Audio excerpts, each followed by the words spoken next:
Hey, what is going on, guys? It's your boy Taz from Take It Outside. Welcome to the channel if you're new. Welcome back if you're returning. If you've not yet subscribed, go ahead and smash that button down below for me. In today's video, we've got something a little bit different than what we've been doing here lately, and that's alright. The name of the channel is Take It Outside, so we're just going to be doing something outside each video, alright? That being said, we're going to be skirting away from the motorcycle content just for today, and we're going to be doing a little bit of pit boss smoking. I'm going to be smoking up a cherry Dr. Pepper pork butt, and we're going to be making some pulled pork nachos for Super Bowl Sunday. If you're interested in that, go ahead and stick around.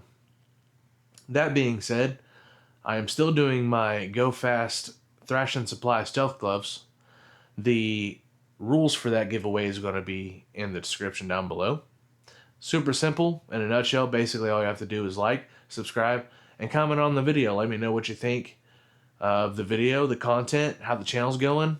And if you're interested in more cooking content, let me know. I'd be more than happy to fire some stuff up for you. So stick around. We've got a good one for you.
Alright, y'all, so this is the day before, so this is Saturday. Tomorrow is Super Bowl Sunday, and what we're going to do is go ahead and get this scored. This is a bone-in pork shoulder, 9.19 pounds. Don't necessarily have to worry about wiping this off because you're going to be putting it into a marinade. But basically you want to cross hatch this, so you can either go vertical like this, kind of like a checkerboard, or you can go diagonal. Really doesn't matter. You want to hit the top of the fat cap right here, and I like to go about a ½ an inch deep. So we're going to go ahead and get this scored up.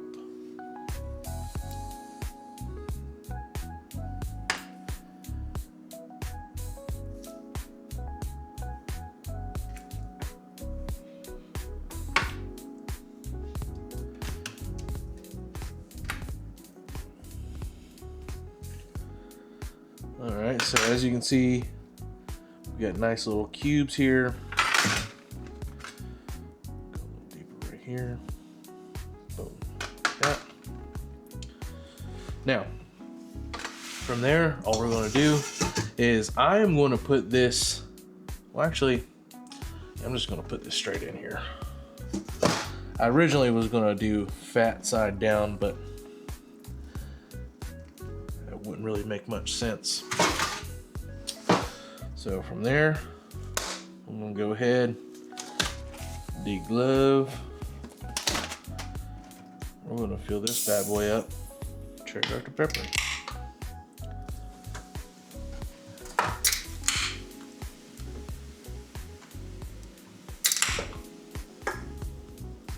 The very top, I want this to be completely submerged in the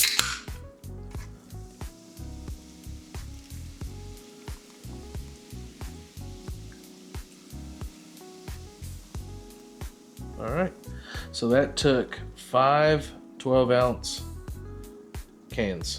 So now we're going to take this and we're going to throw it in the refrigerator, and we're going to marinate it until the morning. I'm going to put this thing on at about 9 a.m. tomorrow morning. So y'all stick around. Alright, welcome back, guys. It is the next morning. As you can see, we let this marinate all night long.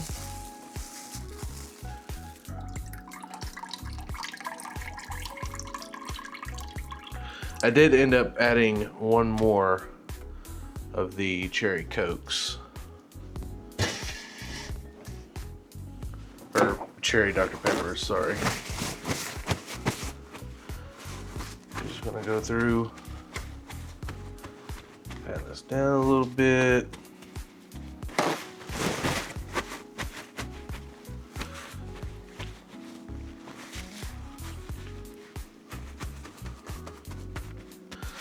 All right, so starting with fat cap side down, I'm gonna go in with a little mustard as a binder.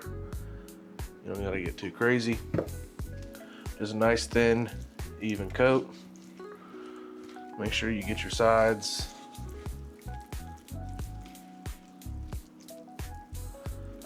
What I like to do is I like to come in a little bit of coarse black pepper, 16 mesh.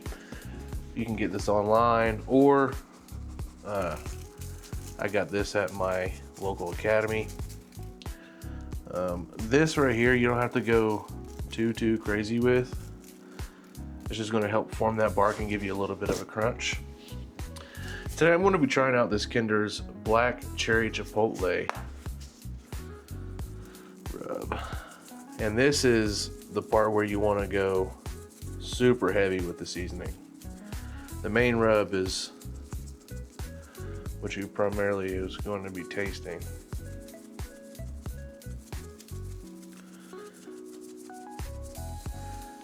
Get a thick, nice, even coating on everything. This stuff smells great, by the way. It's got that black cherry smell. Now, dry glove, pat everything in.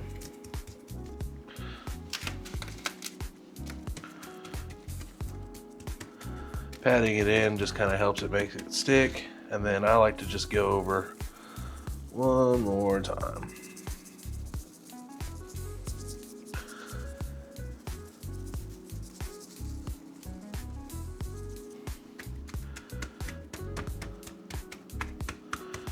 All right, that's good. Not a whole lot is coming off on my glove either. Now, we're just gonna flip this. Get rid of some of this moisture right here, so what we just put on doesn't come off. Flip that, boom, just like that. And then we're just gonna repeat this process: mustard, coarse black pepper, and the rub.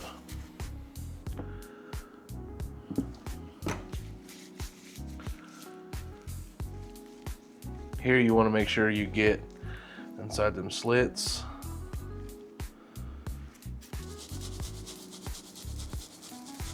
What's important here is making sure that you're getting in between these cracks.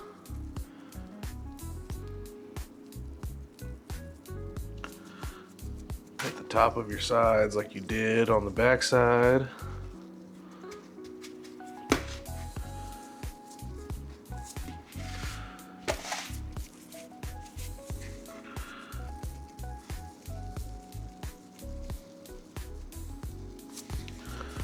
Same deal, dry glove.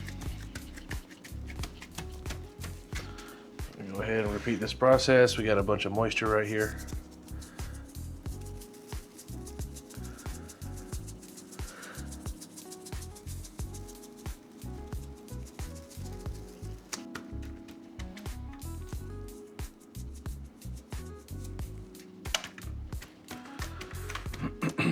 All right, so now we're going to get the pit boss prepped. We're going to let this sweat down while we're doing that, and then we're just going to throw this thing on there.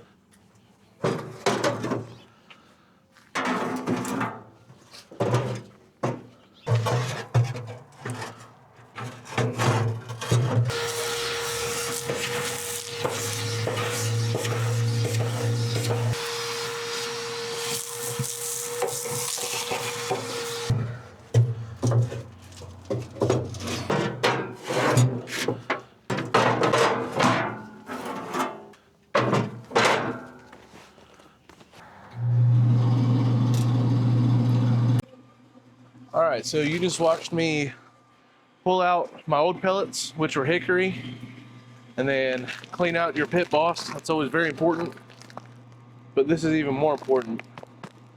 Apple. You want either a mix of apple and oak, like this is, or just straight apple wood. It goes very, very well with pork. It's a sweet fruit wood, and it just brings out those flavors.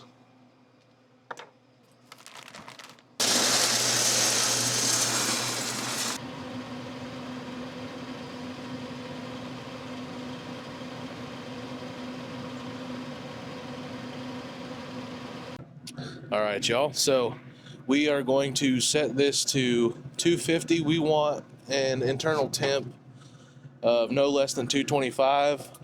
These things have the tendency to run a little bit cooler than what they say.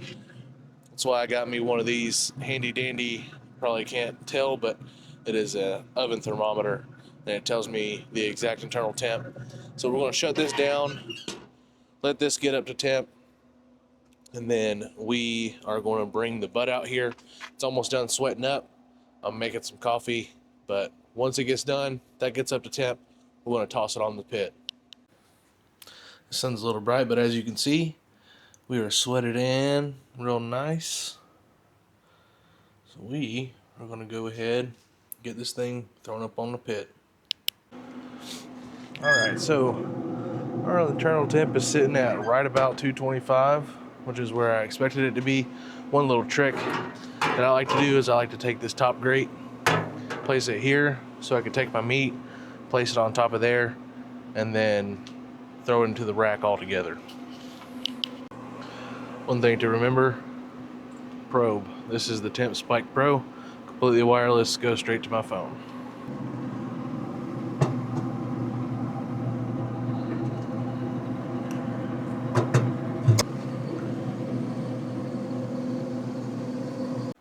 So we've got the butt on, and now it's just time to wait. After an hour, I'm going to go out there, check the bark, make sure it's good. And then if it is good, I'm going to go ahead and start spritzing it with some more cherry Dr. Pepper. Do that about every hour. Once we hit a stall, I'm going to pull it, wrap it, throw it back in there until we hit 203 to 205. Pull it, let it rest for about 45 minutes to an hour, and then it's chow time.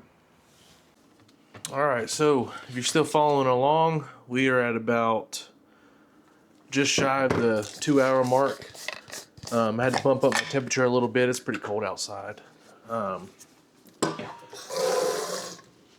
had to bump up the temperature because it was reading at right around like, I don't know, 190, 200 degrees-ish. And like I said before, we want to stay around like the 225 mark. On top of that, it was taking a long time for the bark to set. Right now, we've got some cherry Dr. Pepper going in a spray bottle so we can spritz this joker. I just checked, the bark is finally set. And I'll show you how to check for your bark as well. I'm just going to do 1 can for right now. Don't need to waste a bunch of Cokes. Alright, so as I've mentioned, we've got this set to 300, but when we look at our oven thermometer, we're only sitting at about 225-ish. So that's something important to note. Also, wanted to add, I forgot to mention earlier, go ahead and throw you a pan underneath here so you catch all your drippings, all that. That's just flavor. But how you want to check your bark is you want to come over here, kind of push on it a little bit. You want to check your finger. If your seasoning and stuff like that is coming off, your bark is not set, and you do not want to spritz this. If you spritz it, you're just going to wash off all your seasoning. You can see right here where I checked earlier, you know, and that little piece right there of seasoning had come off. So before you start spritzing, go ahead, check your bark, make sure it's set all throughout, and you're good.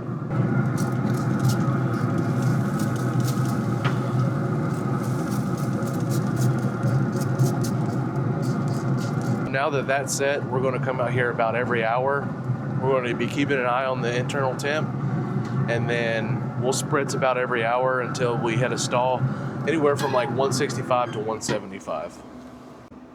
All right, so we're starting to stall a little bit.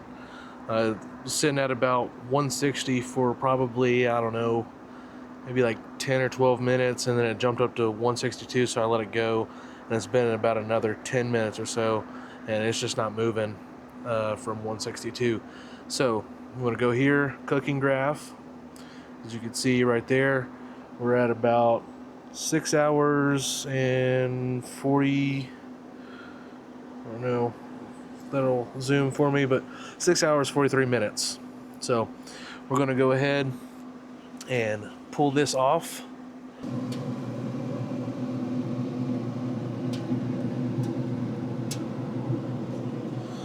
This thing smells absolutely amazing.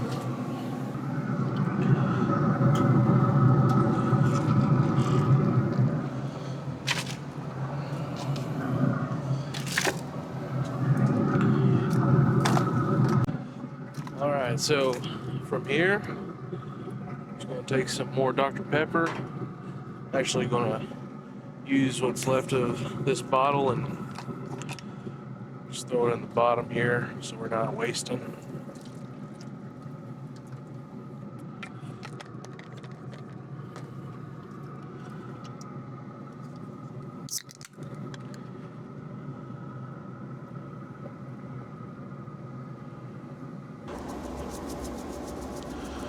One little dusting here. Not too much, just enough, because we're going to save some of this for when we're done. And then we're just going to come in with some aluminum foil. Our goal temp is going to be 200 to 205. Sweet spot's like 203. I'm just crunching this up a little bit so it's the width of this rack right here. All right, so from here, we've got this wrapped up. Back in, got some liquid in the bottom. It's gonna help speed up that cooking process. Now what I'm gonna do is I'm gonna crank this up to about 350 and let this go until, like I said, 200 to 205, with like 203 being the sweet spot. Then we're gonna pull it, let it rest for 45 minutes to an hour, and then it's grub time. Y'all stick around. All right, so we out here, we are literally about 1 hour behind because of that little hiccup at the very beginning where the pit was only at about 180 degrees for the first hour. So set my cook back about an hour, all good. I ain't, trying to rush anything. Always make sure you hit your temperature. Don't mess around with time, don't care about it. Temperatures are most important. We just hit 203. We're about to pull it off and get it resting into the cooler for about 45 minutes to an hour.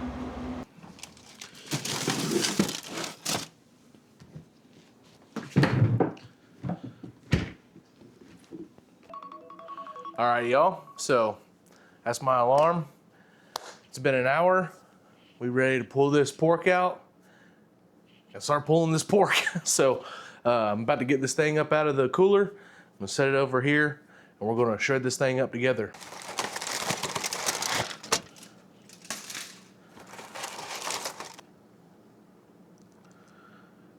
As you can see, very, very probe tender. That's the bone right there I'm hitting.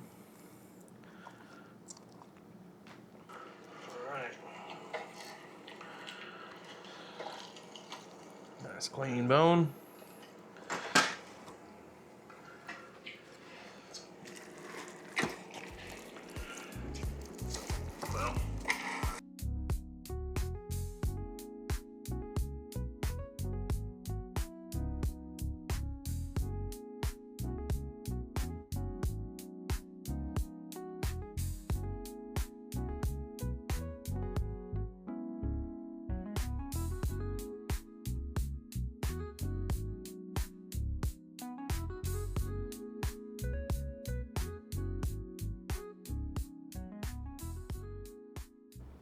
All right, y'all. So as you can see, this is some really juicy, really easy pulled pork. Great Great Value brand tortilla chips.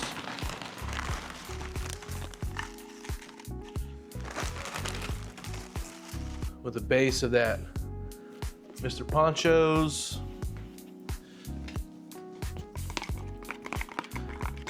Went ahead and heated it up in the microwave a little bit.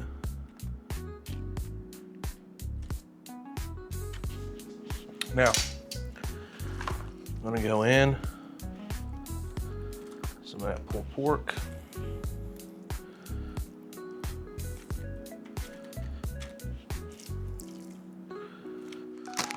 Go in with a little lettuce.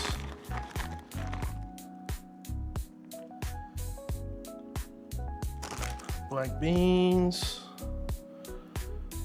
I'll let these go on the stove for a little too long. That's all right. I'll eat a little bit more queso, sour cream,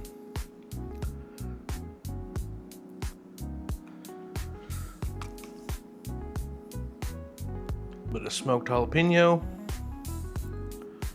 I smoked these myself. And then some Blue Hogs Smoky Mountain. Really set it off. Boom. And that right there is some bomb pulled pork nachos. All right, guys, and there you have it. That is how you make cherry Dr. Pepper pulled pork. Now, the only difference between this recipe and what I normally do is instead of Dr. Pepper, I use apple juice. Everything else is the same. You just swap those two ingredients and that's it. Anyways, I'm about to dig in on this, finish up this ball game. Thanks for joining me. This is Taz from Take It Outside. Have a good one.